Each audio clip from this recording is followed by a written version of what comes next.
Good morning, good evening, whatever time of day it is for you. Welcome to this thing that I do called Thor's Entertainment. I am Thor, and today I am kicking off another playthrough of the remake of Resident Evil 2. Previously, I completed the game's first scenario with Claire Redfield as my main character. This time, I'm completing the second scenario of the game with the second playable character, Leonskennedy. When it comes to the first and second scenarios, that is just the order of the characters you beat the game with. With Claire being the first scenario, she gets a unique opening to the game. Then you get to play through her major story elements throughout the game, and whenever you do beat the game in the first scenario, the game ends just prior to the true boss and the true ending of the game. With the second scenario, the character you select starts off in the middle of the plot with it already taking place. Specifically, we're going to be starting off at the point when the helicopter hit the Raccoon City police station. So yeah, we're going to start there, get all of Leon's story elements, then we're going to go on to the second scenario exclusive final boss and true ending of the game. That is all going to begin in this episode, so let's go ahead and start off Scenario 2 with Leon. So we're going to go to Story Mode, and we are going to select a New Game, Second Run.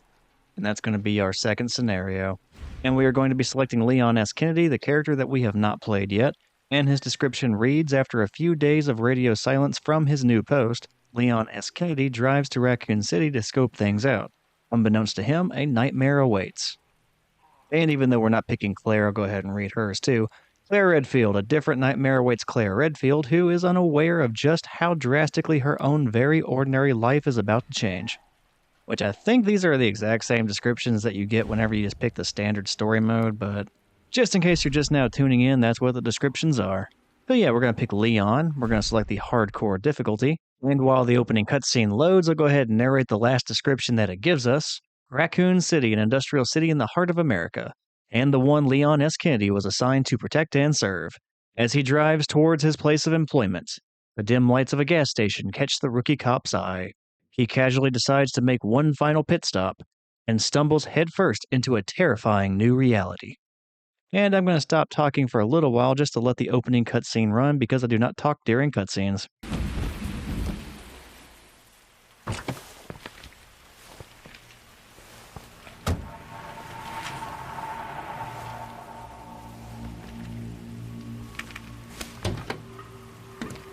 No one's around?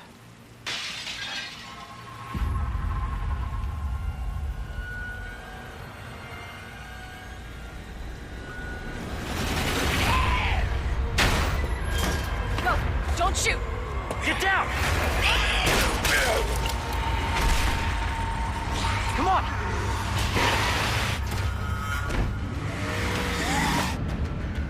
What the hell is going on? I don't know. Hopefully they'll have some answers at the police station. Wait, you're a cop? Yeah, Leonskennedy. You are? Claire Redfield.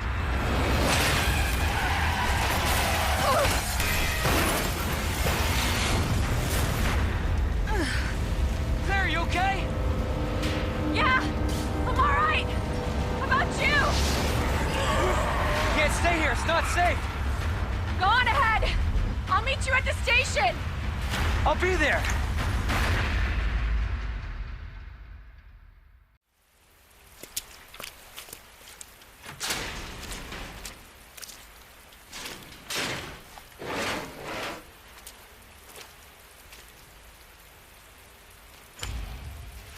Claire, I hope you made it here.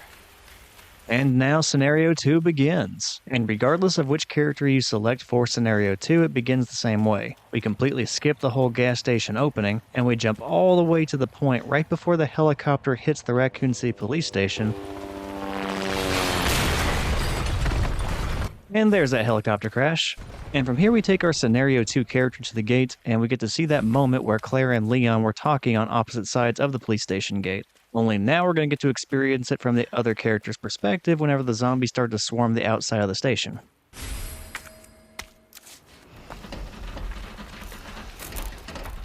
Hey! Claire? Leon! I'll be right there!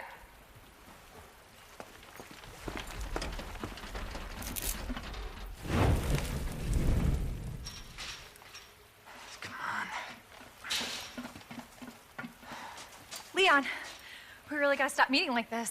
Are you all right? Police chopper, it just came out of nowhere. Yeah, I'm fine. I take it you don't have the key. No, I don't. It's good to see your face, though. How are you holding up? I am hanging in there. Hell of a night, huh? Yeah. You find your brother? I did, actually. He's...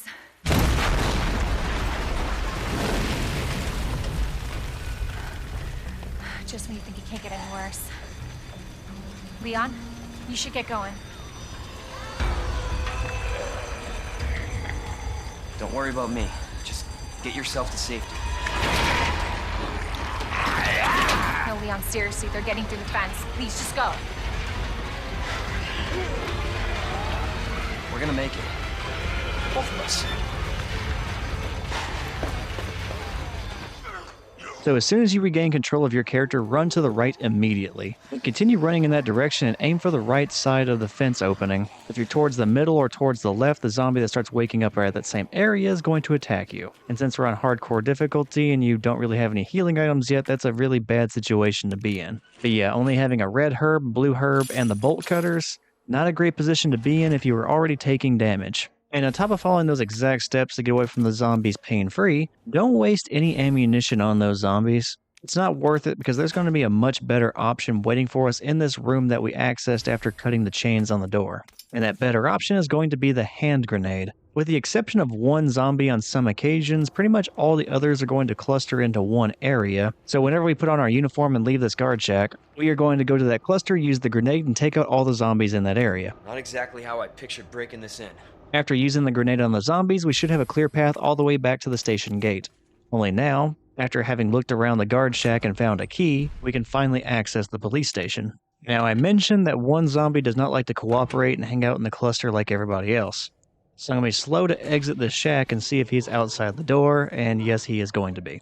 So with that zombie, we're going to wait until he is right in front of the shack door. He cannot break it down since this is a safe room.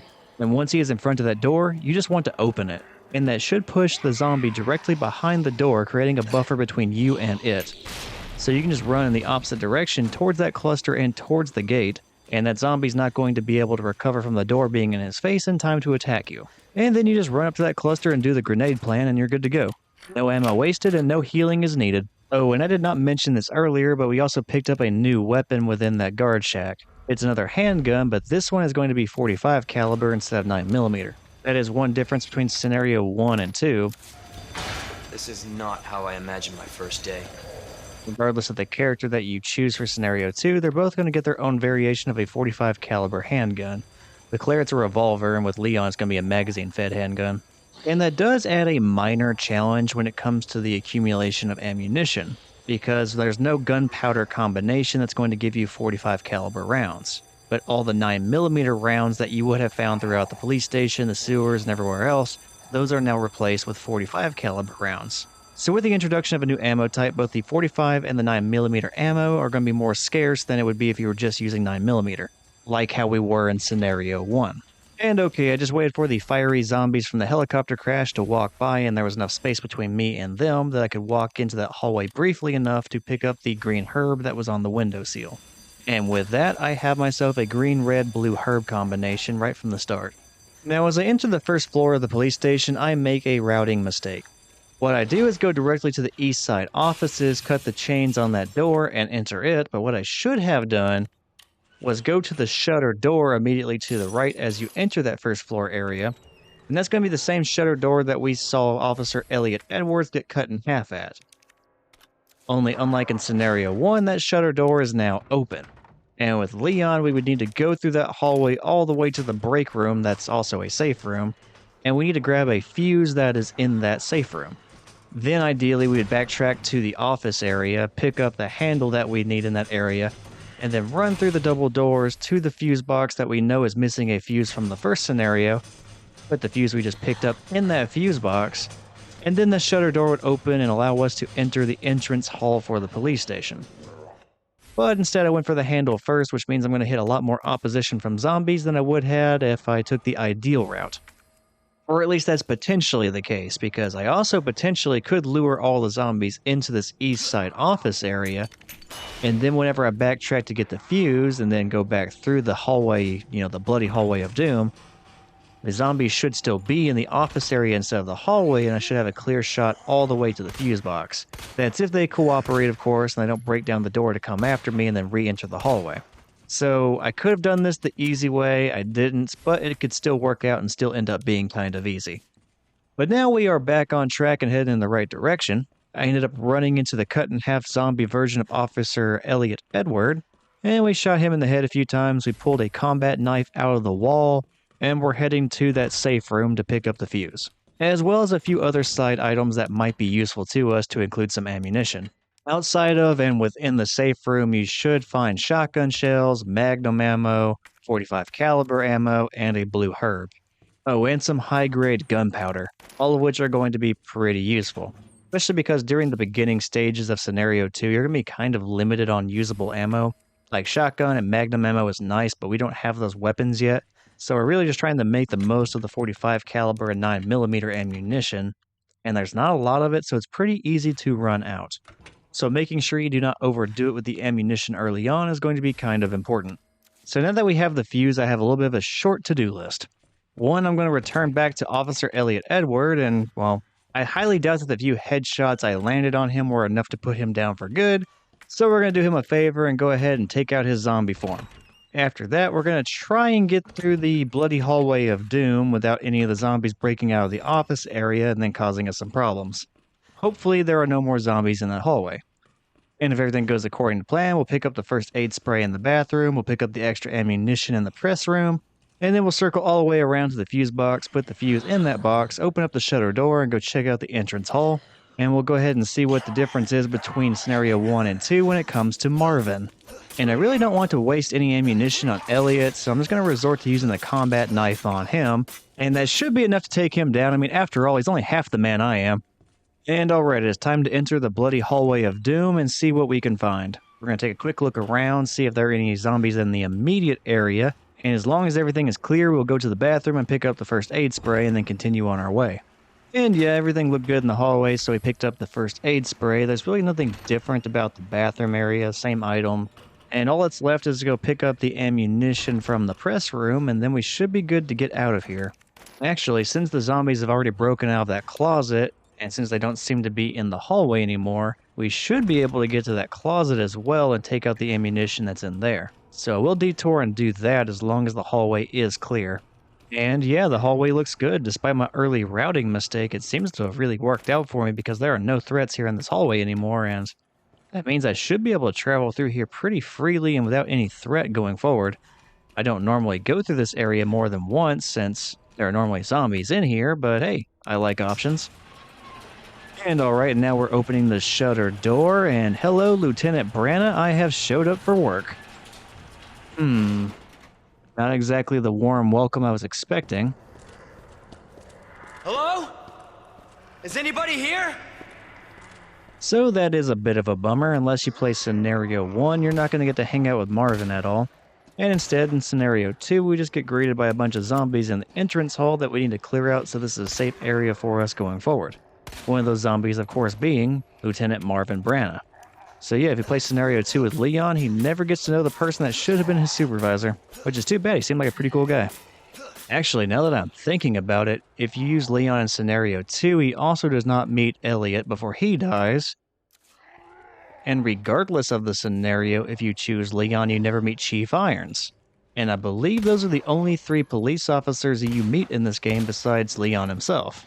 So yeah, if you choose Leon in Scenario 2, he never meets another police officer for the entire game. Like, he never meets a single coworker. At best, he is just meeting their undead forms, which I suppose makes it easier to shoot their zombie forms. Like, he doesn't have any sort of an attachment to them, but still. It's a bit of a bummer you don't get to meet any of the people you were supposed to work with, especially considering they were even planning a little surprise party for you and got you a gift. So yeah, none of them get to meet you, they don't get any thank yous, all they get is shot in the head. What a bummer. Although if you do count the sequel games, Leon will go on to meet people like Chris, who were also part of the Raccoon Police Department. But even then, he is meeting those people after he is no longer on the police department. By then, he's probably part of the Secret Service or whatever Leon goes on to do in the future games. Alright, 2 out of the 3 zombies in the entrance hall are down. I'm going to go ahead and head up to the goddess statue, and I'm going to find the notebook that Edward had. And it's mostly going to be the same as it was in scenario 1, but there is going to be one little difference. It is going to be missing a page, which now that I think about it, that page was back at the deceased body of Elliot, so I'm going to have to backtrack and go grab that. But if you saw my scenario 1 with Claire, you already know what's coming. We're about to be going to statues, putting in the right combination of symbols, and we're going to be picking up medallions to put into the goddess statue. And then we're going to try and use the secret passageway to get out of here. Overall, this is mostly going to be the same as it was in scenario 1, with the exception of the symbols being a bit different per statue. It's not going to be the exact same ones. And also, it's a little bit less clear which symbols we need to use of those statues because the notebook has been torn up a little bit. Since it is missing a page and the page you find is somewhat smudged and hard to read, it leaves you in a situation where you kind of have to guess a little bit on some of the statues. As per the usual for me whenever it comes to these statues which have a limited number of combinations, I've just brute forced them until I figured it out. Although there are some things in this game that will indicate what the symbol combination is. One is clear in that notebook, the other one's hard to read, and one I believe is not meant to be readable at all. There is a roll of film in this police station somewhere which, when developed, will show you very clearly what the combination of symbols is.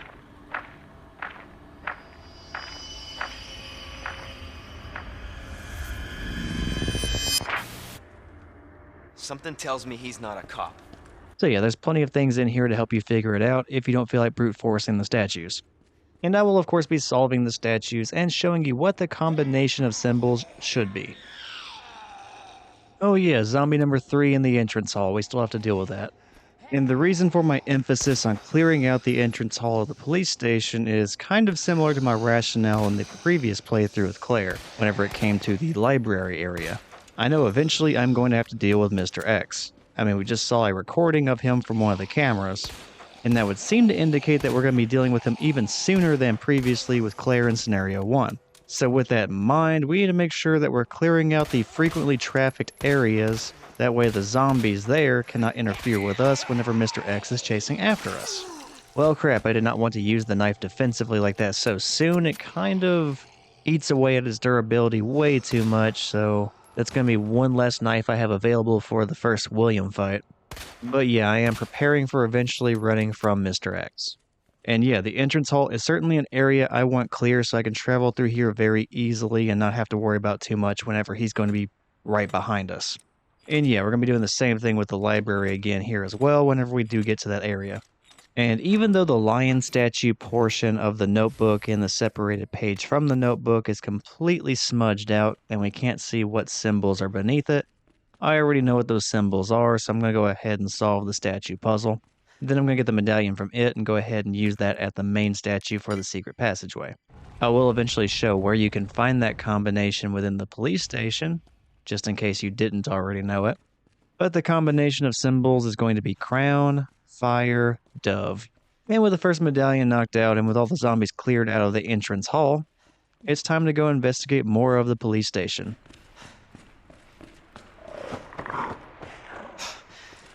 What in the... And to start off, we're going to be kind of following the same route that we did with Claire, although things are going to be a little bit different along the way. And our first hint of that was the licker that was climbing around on the exterior of the police station, which should be a hint not to run in the hallway on the other side of the door. And if you took that hint, you were very smart because on the ceiling happens to be a licker just waiting for you to screw up. That licker was not there previously in the first scenario, but yeah, that's going to be an obstacle here in the second scenario. And yeah, now that we're aware of that, we're just going to creep through this hallway all the way to the conference room, and then we are going to continue on to the rest of the police station.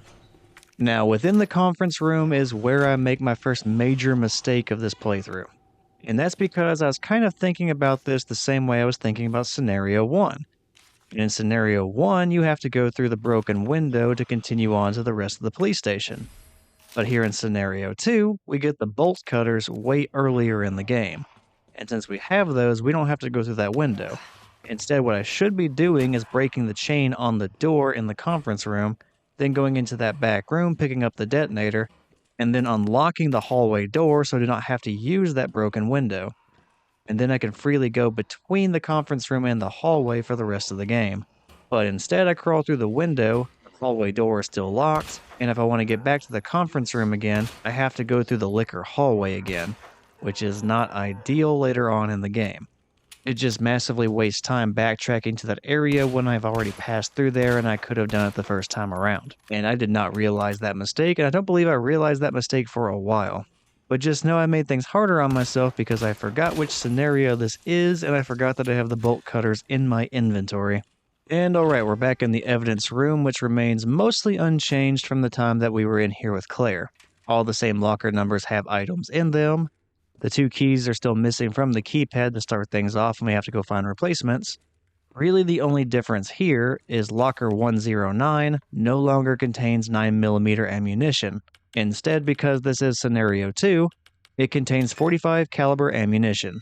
Oh, and also the weapons storage locker in the back that we require a card for, that no longer contains the grenade launcher because we are not playing as Claire. As Leon, we instead get the shotgun. That is going to be a character-specific change and not related to the scenario whatsoever. Like, even if I was playing as Leon for Scenario 1, it would still be the shotgun in that locker. And that's pretty much going to be everything that we can do in the evidence room for right now.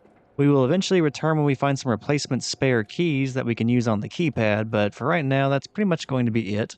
So we'll go ahead and leave and head to the safe room, which is also a black room, so that we can develop the roll of film that we found. And then we'll collect a few more items in that room as well and adjust our inventory a bit. And oh yeah, this is another difference between Scenario 1 and 2. In Scenario 1, the zombie outside the window by the stairs, he will remain there a moment beating on the window, and you'll have time to pick up the boards beside the stairs and then board up that window so he does not break it, and then climb into the police station. Here in Scenario 2, however, we do not have that same amount of time to work with. The zombie will not wait on us to board up that window, he goes ahead and breaks it, and then comes in to greet us. And then we get to respond to that greeting appropriately by trying to shoot him in the head as many times as we possibly can. And I really do mean that in this scenario because I end up running out of ammo while doing that. Granted, he is dead by the time I run out of that ammo, but I use every bit that I have. So it looks like I'm going to be mixing together some gunpowder in order to get some 9mm ammunition to use the Matilda for a little while instead of the 45 caliber handgun. Like I said earlier, you can definitely run out of ammo really quickly in the second scenario at the beginning. Fortunately, we begin to accumulate a good amount here shortly. And since we don't really use any of the bigger weapons until later in the game, by the time we get to the mid-game and the late game, we're going to have a bunch of shotgun shells, magnum ammo, flamethrower fuel, it's all that good stuff. Right now, though, we have to be a little bit more conservative with our resources, but that's okay, it's not going to last forever. Alright, I have one thing of gunpowder in the storage chest, but I also have one in the locker in the same room that I can pick up, and I could potentially mix those together to get more 9mm ammunition for the Matilda. And I think I will do that, but first I'm going to make sure I pick up the herbs and go board up that window. Now, I found a red herb in the black room, and there's a green herb right outside the door of the safe room, and I can use those, combine those together. And I also have a blue herb in the storage box, so... And oh crap, where did you come from? Okay, no more procrastinating, go back to the safe room, combine the gunpowders, get me some more 9mm ammunition, and take out this guy who's just chilling outside of the safe room. Oh, and go ahead and make that green-red-blue combination herb while I'm in there as well. But yeah, I did not know he was right behind me, and that easily could have been some damage that was super preventable had I not turned around at just the right time. And alright, once I take that gunpowder I found in the locker and then combine that with the one that I have in the storage container, we're going to get about 10 rounds. In combination with the 5 that's already in the Matilda, we have 15 9mm rounds to work with, and I guess that's just going to have to be enough. Ah, there you are. So I do think 15 rounds should be plenty. After all, there are more 45 caliber rounds upstairs, so really we just need to make sure that there aren't any zombies standing in our way for just the immediate path. And then once we get upstairs, as soon as we're at the very top of the stairs for the second floor, there should be some 45 caliber rounds right there on the ground. So we really don't have to go far to get more ammunition. But even though we don't have to go far, it still may end up killing me considering I'm already on critical health. But yeah, there's ammo upstairs. There's actually ammo in the corner over there as well that I think I forget about. And if we were to duck into the west side office, I'm pretty sure there's some in there as well. So we definitely have options. Let's see, yeah, there's gunpowder here on the table. I'm pretty sure there's ammunition in the locker just opposite that. And there may even be more in here, I don't really remember. And while we were in the west office just kind of scraping together any kind of resources that we can find, I'll go ahead and head over to what would have been Leon's desk had this actually been a proper first day. Because as you'll recall from Claire's time in this office, Lieutenant Branna had set up a little bit of a project for Leon. A little get to know your coworkers project where they had locked his desk with 2 separate locks, and they are letter combination locks, and the order of the letters corresponded with where his coworkers sat within the office, and it was going to be the first initial for each of their names on each lock. The combination on the first lock is going to be NED, N for Neil, E for Elliot, D for David. And on the second lock, it's going to be MRG, M for Marvin, R for Rita, G for George. And if we open up the desk after removing those locks, we're going to find an extended magazine for the Matilda, which actually makes way more sense than if you were playing this as Claire, because if you were playing this as Claire, you get a speed reloader for Claire's gun, which is something that Leon just doesn't have. So yay, in scenario 2, it actually means the coworkers for Leon were actually good gift givers. Unlike in Claire's playthrough where they get Leon something he can't even use. But alright, now that we have received their gift of an extended magazine, it's time to get back on track. I am going to be making my way up to the second floor to pick up some more ammunition, but also to start knocking out some of the key items that we need to get in order to progress the game. Like, we have the handle, so we need to make our way up to the locker room and turn off the steaming pipe. That way we can get to the STARS office. Even though we're not going to be going there immediately, it's still something I want to go ahead and get out of my inventory. Now, normally there is a zombie around here. In the first scenario, it was the one sitting right by the ammunition, but... there she is. And I'm going to try and focus here so I don't miss any headshots, or at least as few as possible, considering the low amount of ammo we have. And alright, she's down. Alright, it can't possibly take too many more rounds. Well, I'm really about to run out of ammunition again. Son of a bitch. Yeah, my thoughts exactly, Leon. And okay, it took every single bullet we had, but at least she's dead. I ended up having 2 misses, but, I mean, 2 out of 15 isn't too terrible for me. Still, running out of ammo this early on is not ideal. I mean, I said earlier that maintaining our ammunition collection is going to be a little bit of a struggle, but it's still happening a little bit more frequently than I would like. And alright, the hallway to the STARS office is now available to us, but we're not going to be going in there immediately. If you do, it ends up making things a little bit more difficult for you. I'll explain why whenever we do go that direction. But for right now, we're going to knock out everything else that we can before we go to the STARS office. And that includes opening up these lockers with the letter-related combination locks. Now, I may not explain every single puzzle or lock combination that I did back in the first scenario playthrough. And that's just because I've already covered it. They're pretty much all going to be the same between Leon and Claire. There are going to be a few that are different, and I'll point those out whenever they come up, but there may be some explanations I just skip over because I've already explained it in the previous playthrough. But I am still showing it in the video, so any of that should be easily repeatable. Although a moment ago I did see a difference between scenario 1 and 2, and that's going to be the decorative box. Now in the first scenario we found that in the interrogation room later on in the game, but here in the second scenario, it's in that locker room instead. Now the red gem that we need to combine it with in order to get its contents, that's still in the same location. That's still going to be on the statue in the west side second floor. But those are the kind of differences I was talking about just a moment ago. Like, clearly that's different, so I'll make sure I point out things like that. Alright, we have a little bit more ammo now, so let's go back upstairs and take out that one zombie that was standing between us and the Spade Key. And alright, I was not expecting to see him right there. Being a rather slow zombie, he definitely didn't go all the way down the stairs to meet me outside that door. That can sometimes happen whenever a zombie is trying to get you and you're on the staircase, but they're on either the second or third floor. So rather than going around to the actual stairs, they will try going directly to you, but the railing is in the way and they'll just fall over the railing and then fall all the way to the first floor. Now, I'm guessing that's what happened while we were in the storage room, which is kind of a shame. Like, I would have really enjoyed getting to see him take that plunge. I've seen it a few times, and it usually cracks me up every time I see it. But yeah, after I almost ran into him directly outside of the storage room, I backed back into the storage room and took my time creeping out, got him in the head, and sure enough, I got a critical hit and took him out in one shot. Then I was free to go all the way up to the third floor, opened up the locker, got some extra ammunition, and I'm also picking up the Spade Key on the desk in the opposite room. And now that we have the Spade Key, I'm going to go ahead and make my way to the 3rd floor storage room, and we are finally leaving the hallway of the evidence room, which it feels like I've been in here a really long time. Probably just in my head, but yeah, it feels like it's been a long time. And as we approach the storage room, we will notice that there is not a licker climbing on the exterior of the building like there was in Scenario 1.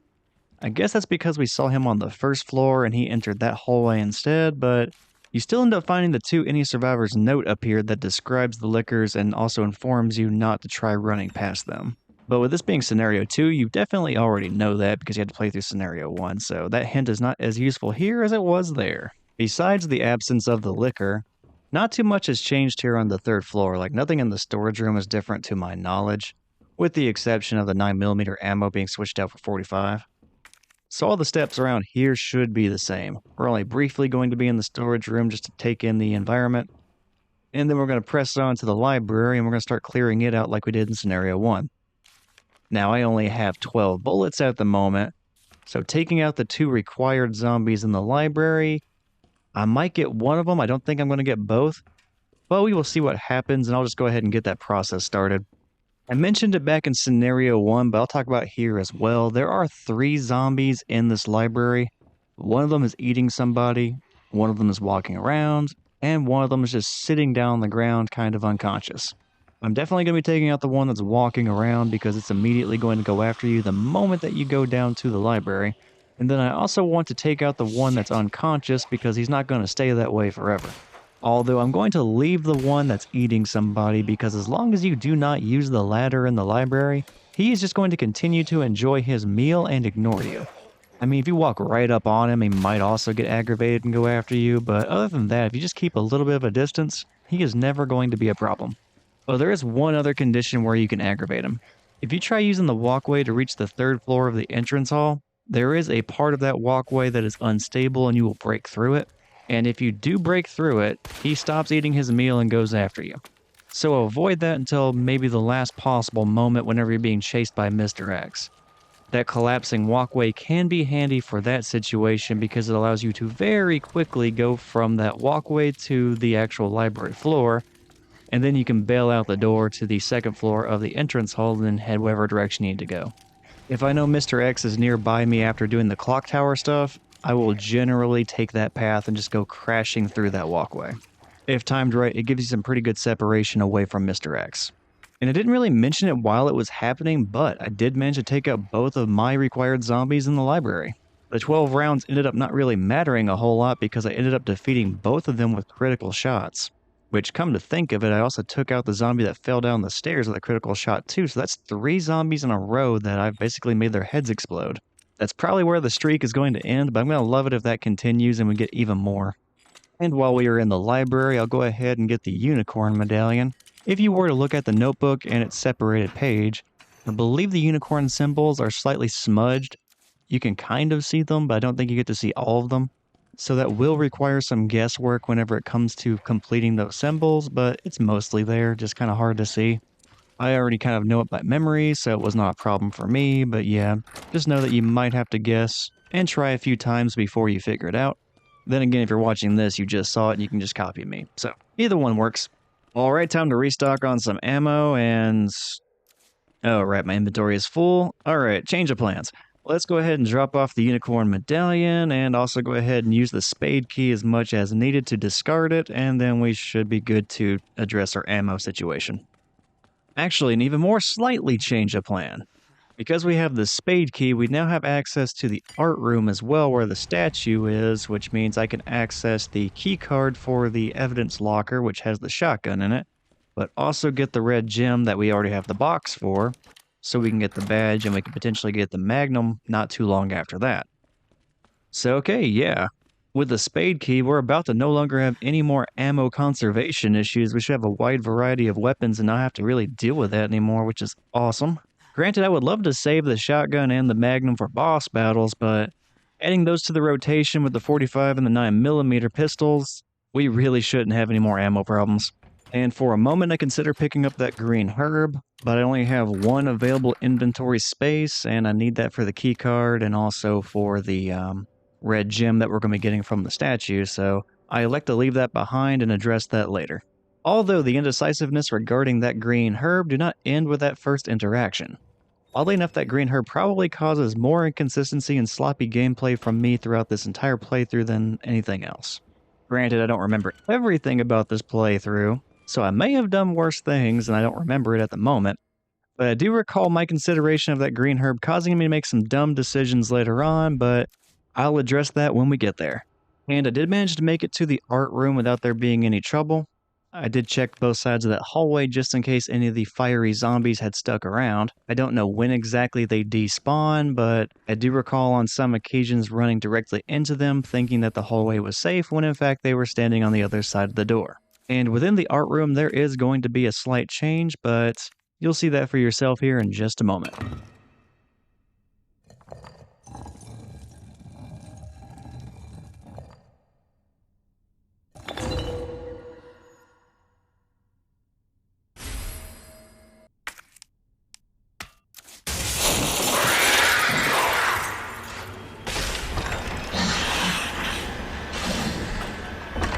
But as I consider the green herb one more time, yeah.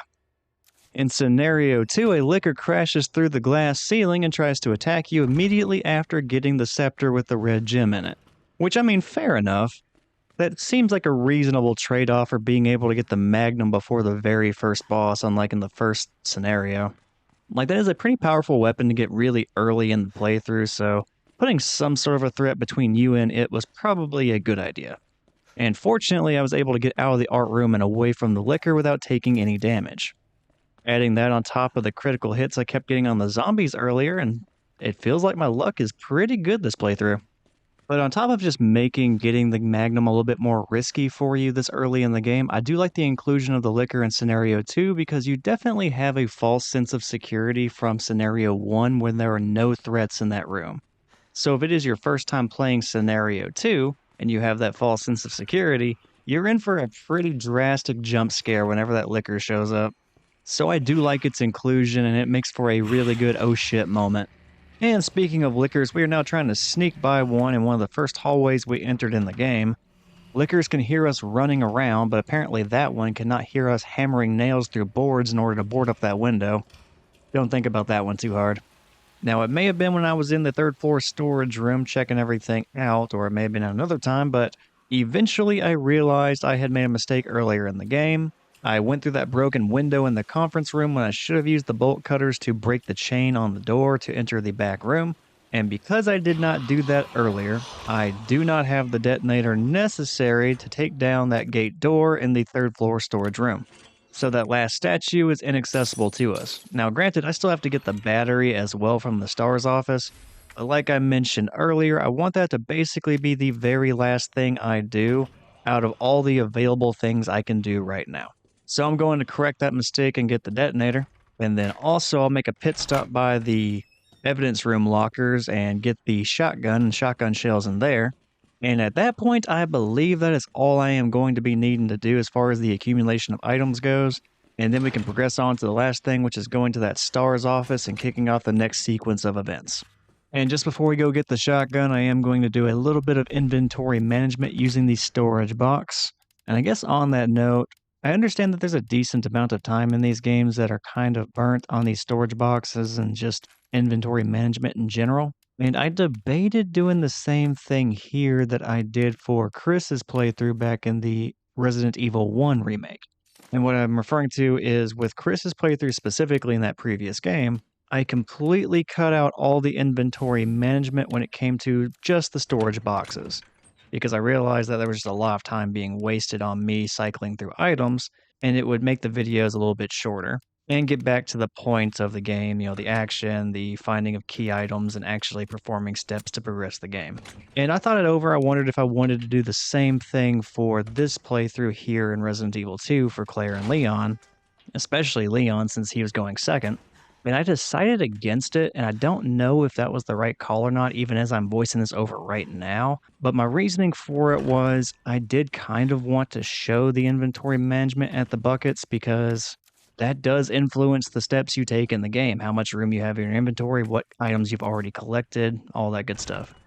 So I would love to save time on these and cut it out, but at the same time, I still want to show what I'm doing so it's easy to track what I'm going to do next.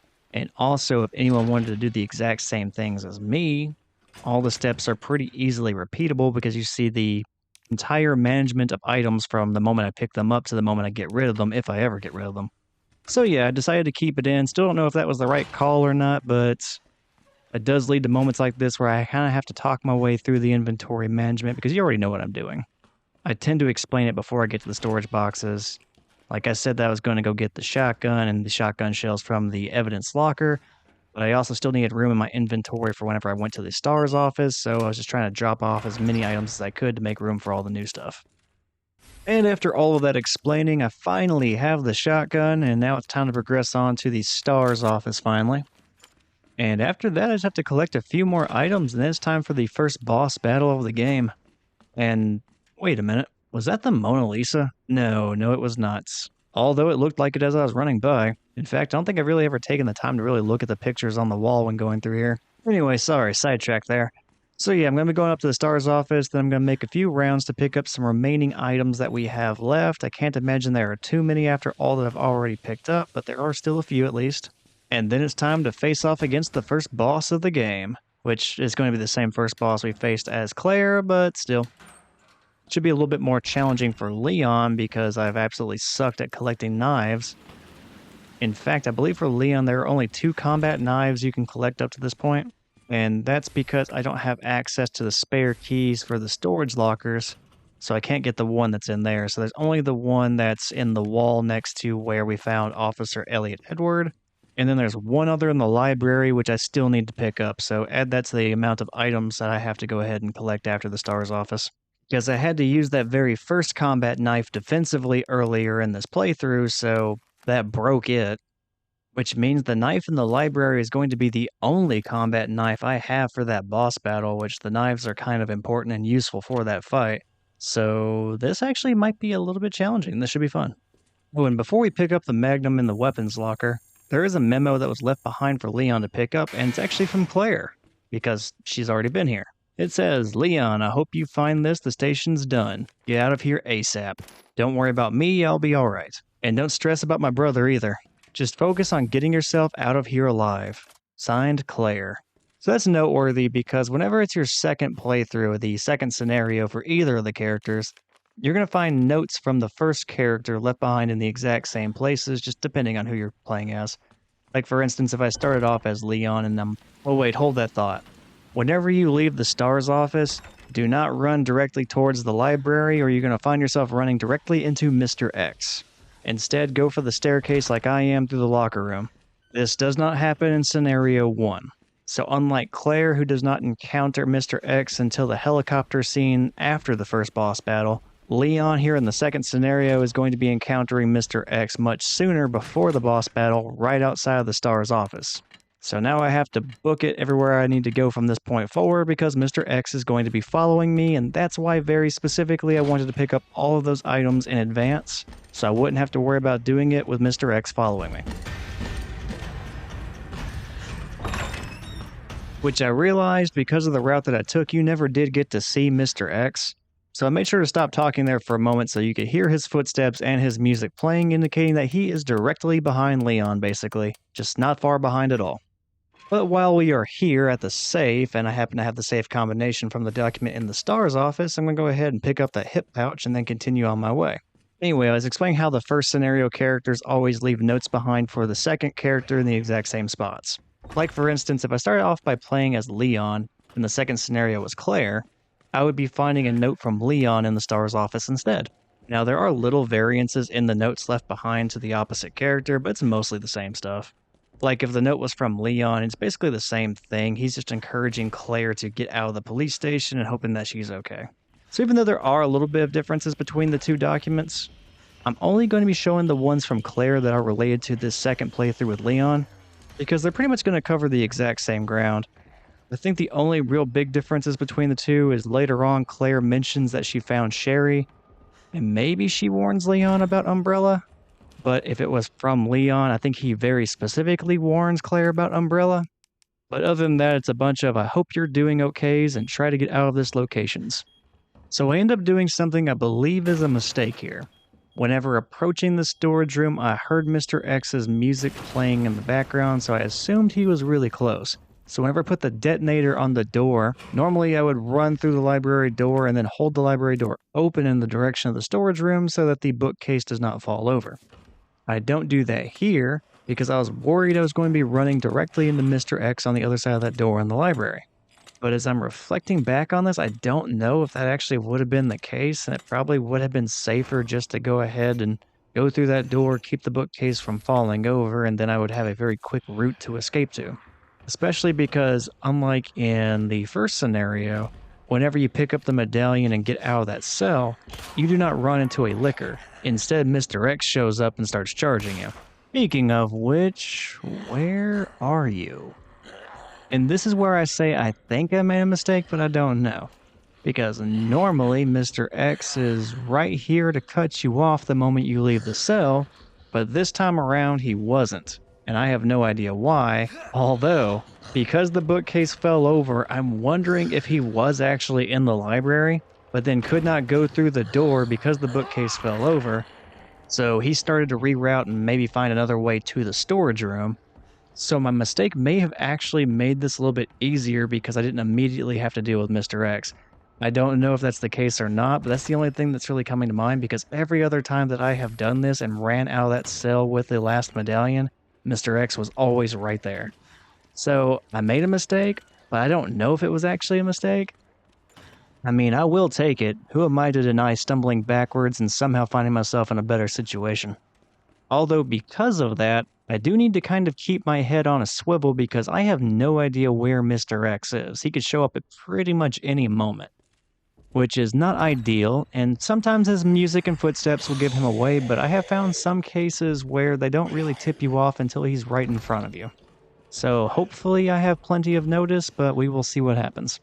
And you probably saw me just standing still outside of that Spade door to the west side offices. And that's because in that moment I had the existential dread of realizing that I had forgotten the badge back in the STARS office. And we need that for the Magnum upgrade right before the first boss battle. So while I do not have a lot to do before that first boss encounter, I did just inadvertently add one more thing for me to do, which may counteract the good luck I had a moment ago with the bookcase possibly blocking Mr. X. But lemons to lemonade, at least I get that red herb to combine with my green herb now, and I also get one more flash grenade for the road.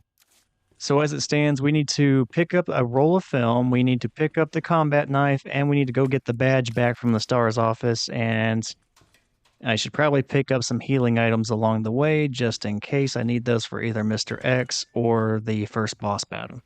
So not too much more to do, and we're going to try and do it without getting knocked out by Mr. X.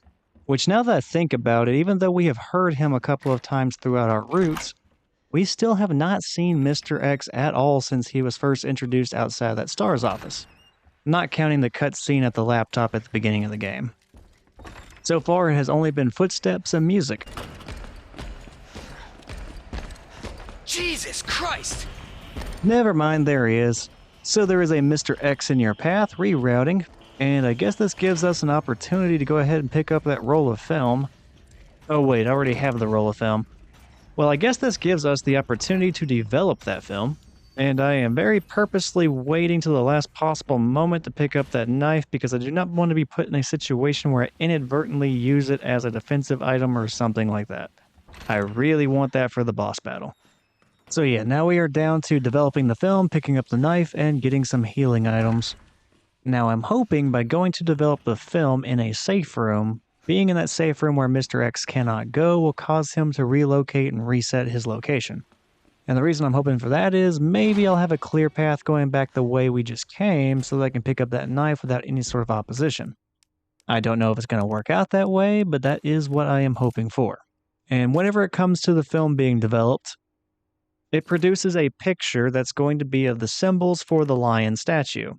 So even if I had not brute forced it the first time around and memorized the symbol sequence for the lion statue, which you saw in this gameplay for instance, you could have waited and found that roll of film and developed it, and it would have given you the exact sequence of symbols for the lion statue in order to get its medallion, since Those symbols were smudged in a way that could not be read within the notebook pages from Elliot. And the reason I'm pointing this out is because you did not have to go through all this trouble in the first scenario. The notebook you got from Elliot, its pages were perfect. You could read every single symbol underneath every single statue. It is only obscured and you have to go through all these additional steps in the second scenario. So, since I did not get to cover it in the first scenario, I figured I would cover it here, where it is most appropriate and actually taking place. And with the developing of the film out of the way, we are just hoping that Mr. X did in fact relocate, and we have a clear path all the way back to the library, and then we could pick up the combat knife from one of the corpses which did not turn into a zombie. Although if Mr. X did relocate, it kind of opens up a familiar mystery that we were just recently dealing with, and that mystery is, where did Mr. X go? And are we about to run right into him around any corner? Fortunately, I should not have to worry about that for very much longer, because after I have the knife, I intend to just get the green herbs from the reception room and the waiting room, and that's it. I'm going into the secret passageway and I'm fighting the boss. And I'm going to go ahead and go to the main statue and put in the very last medallion, so just in case I need to retreat really quickly, that secret passageway is available to me. And then I am going to the first floor reception room, and then I'll make my way to the second floor waiting room.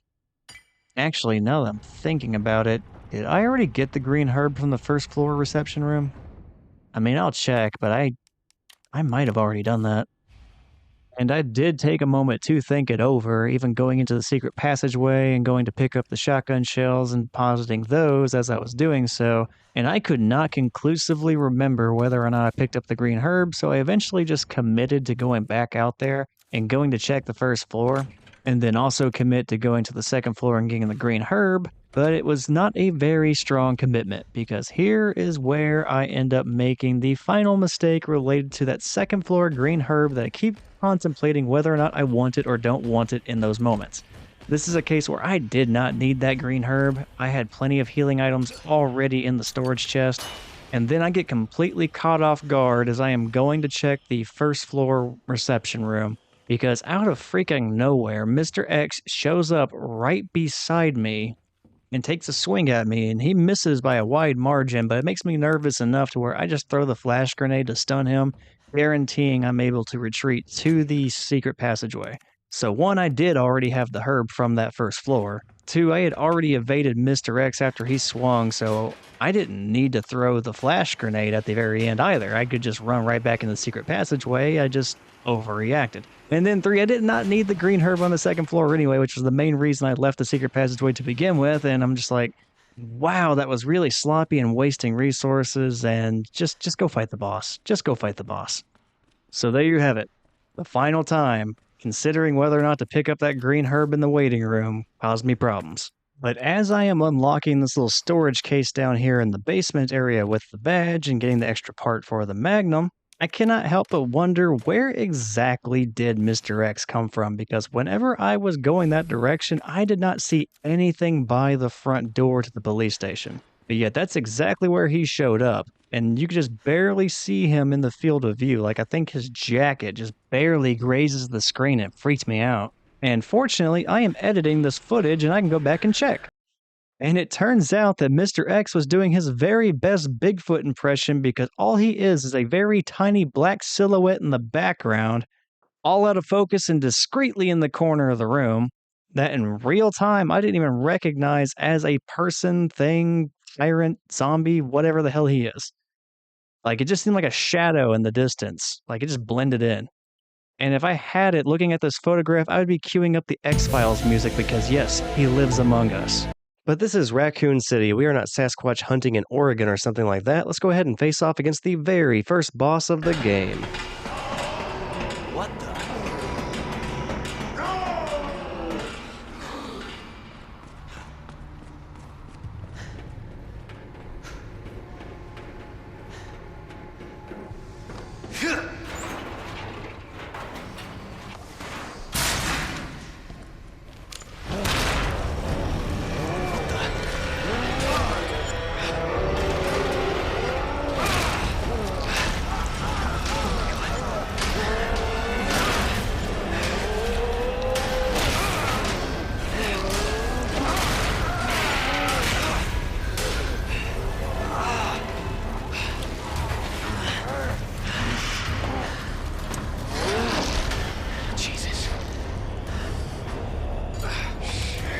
work on this thing.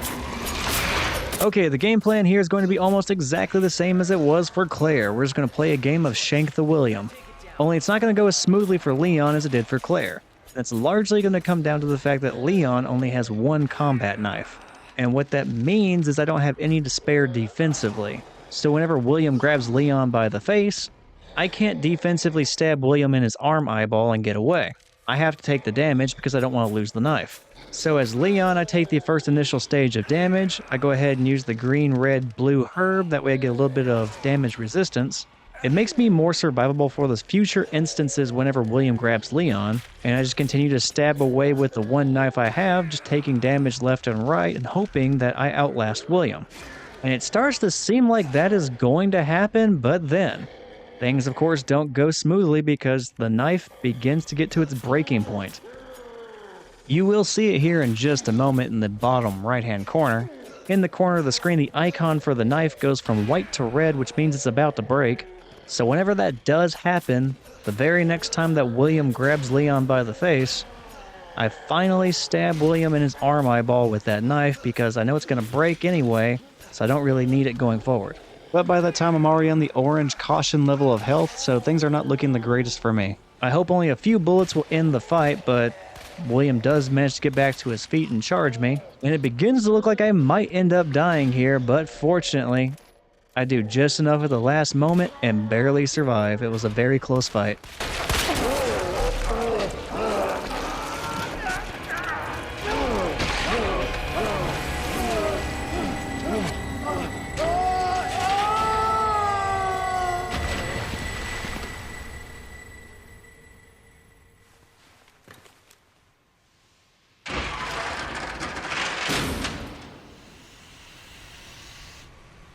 Somebody's watching me. Since I did not end up using a single item in the surrounding area while fighting William, I'll go ahead and take a moment to just take a lap around the entire arena and pick up all the ammunition, healing items, the one hand grenade, just everything that I find. Now I will end up needing some healing items here eventually, even though we don't have any enemies approaching us for actually a pretty good amount of time. Like, we're going to meet 2 additional side characters in this game before we end up encountering another threat, so we have a little while. But still, I want to make sure I have enough healing items available for me for whenever the time comes. And it would really suck if I just forgot about some sort of a zombie, a dog, a licker, anything really. And then suddenly they pop up and kill me and I have to do the whole fight against William all over again. Now, that's not going to happen because, like I said, there aren't any enemies around for a little while, but I'd still rather not risk it for any longer than I have to. Orange health is not anything too dire, but the part that I'm thinking of that eventually comes after meeting the side characters, I definitely want green health for that. For now, though, the orange health will be just fine.